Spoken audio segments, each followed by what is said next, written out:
Сайн байцгаана уу хүмүүдээ. Бүгдээрэнд нь шинэ оны мэнд. За, та нар шинэ оноо гой гаргасан уу? Гэр бүлийнхэнтэйгээ, аав ээжтэйгээ ширээ дүүрэн амттай мэдээд бэлэг аваад гой ясна уу хүмүүдээ. За, шинэ он гарахаар яадаг вэ хүмүүдээ? Бид нэр шинэ зорилго гаргадаг шүү дээ, тий? За, миний 2025 оны зорилго юу гэж? Ийм олон номнуудыг уншиж дуусгах. Ийм олон номнууд байхаар чинь яах вэ хүмүүдээ? Ном болоход өөрийн гэсэн түүх байдаг шүү дээ, тий? Багш нь энэ номнуудыг хараад юу гэж бодсон бэ гэхээр энэ номыг ямар хүн бичсэн юм болоо? Энэ хүн энэ номыг бичихдээ юуны тухай бодож исэн бол энэ номон дээр ямар түүх гардаг юм болоо гэд маш их бодож исэн. Та нар ч гэсэн тэгж бодож исэн үү? За тэгвэл Библиэл дээр ч гэсэн маш олон түүхийн тухай гардаг байгаа. За та нар хуудсыг нэргүүлээд хардаа. Ямар олон юм бэ? Тэгвэл Библиэл дээр ч гэсэн маш олон түүхийн талаар гардаг байгаа. Тэгвэл Библийг хэн бичсэн юм болоо? Та нар тэгж бодож үзсэн үү? Библийг ямар хүмүүс бичсэн юм болоо? Библиэд юуны тухай гардаг юм болоо? За. Багш нь тэгвэл та нарт Библиэс нэг ишлэл уншиж өгье. 2 дугаар Тимот 3-ийн 16-аас 17 дугаар ишлэлдэр юуны тухай өгүүлсэн мэн багш нь нэг удаа уншиж үзье. Та нар сайн сонсоорой заа юу. За 2 дугаар Тимот 3-ийн 16-аас 17. Бичвэр бүр Бурхны амьсгалснаар бөгөөд заах үе, зэмлэх үе, залруулах үе, зөвд чиглүүлэхэд тустай. Энэ нь Бурхны хүн чадамгай альва сайн үлд бүрэн бэлтгэгдсэн байхын тулд юм. За тэгвэл юуны тухай гарсан бэ? Библи хинээр бичигдсэн гинөө? Бурхны амьсгалаар бичигдсэн гэж юм тийм үү? За тэгвэл Бурхан амьсгалаар гээ бүгдийг бичсэн юм болов? За Библи маань хэдэн жилийн турш бичигдсэн бэ гэх юм бол 1600-аад жилийн турш бичигдсэн байна.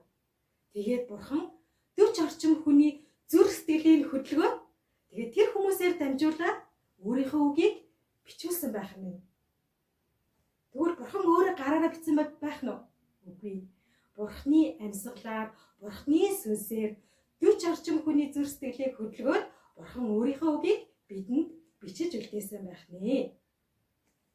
За тэгвэл Библи юу гэж байна? Библи бол Бурхны тухай бичсэн ном байх нь. Та нар намтар гэж мэдэх хүүхдүүд ээ? Намтар гэхээр яадаг вэ? За жишээлбэл багшийн Солонгоо гэдэг. За багш нь өөрийнхөө намтрыг бичихийн тулд Солонгоо гэдэг хүний тухай бичнэ тийм үү? Би өөрийнхөө тухай чинь би хэдэн оны тэдэс сарын тэдний өдөр төрсөн тийм юм дуртай, тийм юм дургу гэх тийм үү? За тэрнтэй адилхан Библи бол Бурхны өөрийнх нь тухай бичсэн намтар байх нэ. Тэгвэл Библиэд хэний тухай гардаг байх нь вэ? Бурхны тухай гардаг байх нь. За. Багш нь та нарт бүр томоор харуулахын тулд ийм том Библи аваад ирсэн. За Библи хэний тухай гардаг гэлээ? Бурхны тухай гардаг. За Библийг бас хоёр ангилдаг байх нь. За юу гэж ангилдаг вэ гэхээр нэг нь хуучин гэрээ. А нөгөөх нь шинэ гэрээ. За тэгвэл та нарын харж байгаа ч ийм Библи аягүй зузаан байна тийм ээ. За тэгвэл энд яах нь вэ? 39 хуучин гэрээ нэ. Шинэ гэрээний 27 ном. Нийлээд хэд хүүхдүүд ээ? 39 дээр нэмэх нь 27 тэнцүү 66 ах нь штэ. За тэгвэл энэ 66 номыг хэн бичсэн гинөө? Бурхан өөрийнхөө сүнсээр өөрийнхөө амьсгалаар 40 орчим хүний зүрх сэтгэлийг хөдөлгөөд өөрийнхөө тухай бичсэн байх нь тийм үү? За бүгдээрээ тэгвэл тагтая. Библиэд илгээд. За хуучин гэрээ хэд гэсэн мэлээ? 39. За сайн зэжин шүү. Хуучин гэрээд 39 ном гардаг байх нь. За тэгвэл шинэ гэрээд хэдэн ном байх нь вэ? Шинэ гэрээд 27 ном байх нь тийм ээ? За тэгвэл нийлээд хэд гэсэн бэлээ? За бүгдээрээ тоогоо бодъё. 39 дээр нэмэх нь 27 тэнцүү 66 ном байх нь 39 27 66 тийм ээ. За тэгвэл хуучин гэрээн дээр хэний тухай гардаг гэж бодож байна? Есүсийн тухай гардаг. Шинэ гэрээн дээр хэний тухай гардаг гэж бодож байна? Бас л Есүсийн тухай гардаг байх нь шүү дээ. За тэгвэл хуучин гэрээн дээр Есүсийн юуны тухай гардаг гэхээр Есүс удахгүй ирэх болноо. Есүс ирээд хүн төрлөختнийг аврах болноо. Буюу ирэх Есүсийн тухай өгүүлдэг байна. Харин шинэ гэрээний 27 ном дээр ирсэн Есүсийн тухай гардаг байх нь шүү дээ хүүхдүүд. Есүс ирээд юу хийсэн? Есүс хинтээ уулзсан? Есүс ямар гайхамшгуудыг үйлдсэн талаар шинэ гэрээ ном дээр гардаг байна. За тэгвэл нэгдүгээрт нь яах нь? Библи бол Бурхны тухай өгүүлдэг ном байна. Хоёрдугаар Библи бол Есүсийн тухай өгүүлдэг ном байна. За. Хагц чинь өгдөг. За.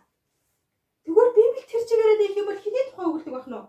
Бурхны цорын ганц хайртай хүү Есүсийн талаар өгүүлдэг ном байна шүү дээ. Хуучин гэрээний 37 ном дээр удахгүй ирэх Есүсийн тухай бичсэн бол шинэ гэрээний 27 ном дээр ирсэн Есүсийн тухай бичсэн байна. Тэгээд Библи яах нь бүхэлдээ Есүсийн тухай өгүүлдэг ном байна тийм үү? Есүс ирээд энэ дэлхийд юу хийсэн талаар, мөн Есүс ямар зорилгоор энэ дэлхийд ирсэн юм болоо гэдэг талаар Библиэлд өгүүлэн бичсэн байх нэ. Сонирхолтой нөхдөд ээ. За, тэгвэл 3 дахь Библи бол бидний сүнсний хоол юм аа.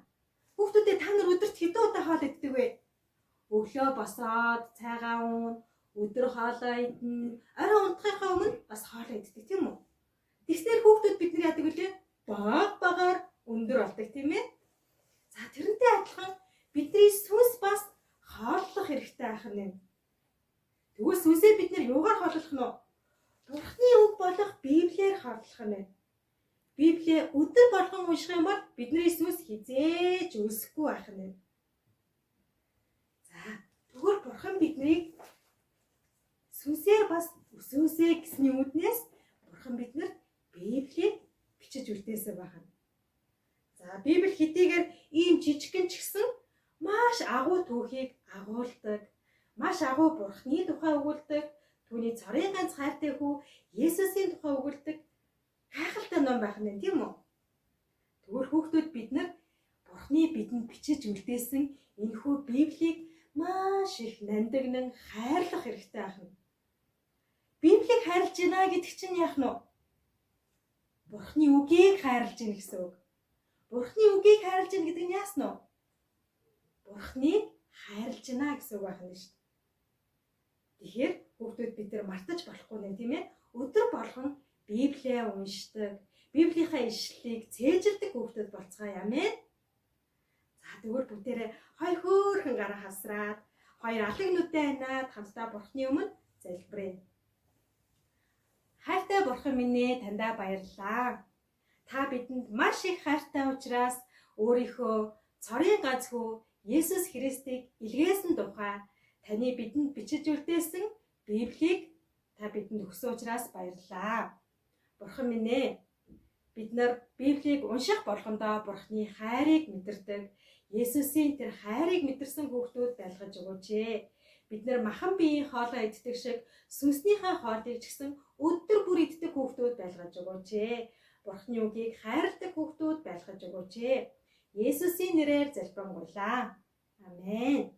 Бүгдээрээ дараагийн эзний өдөр уулзцгаая. Баяртай.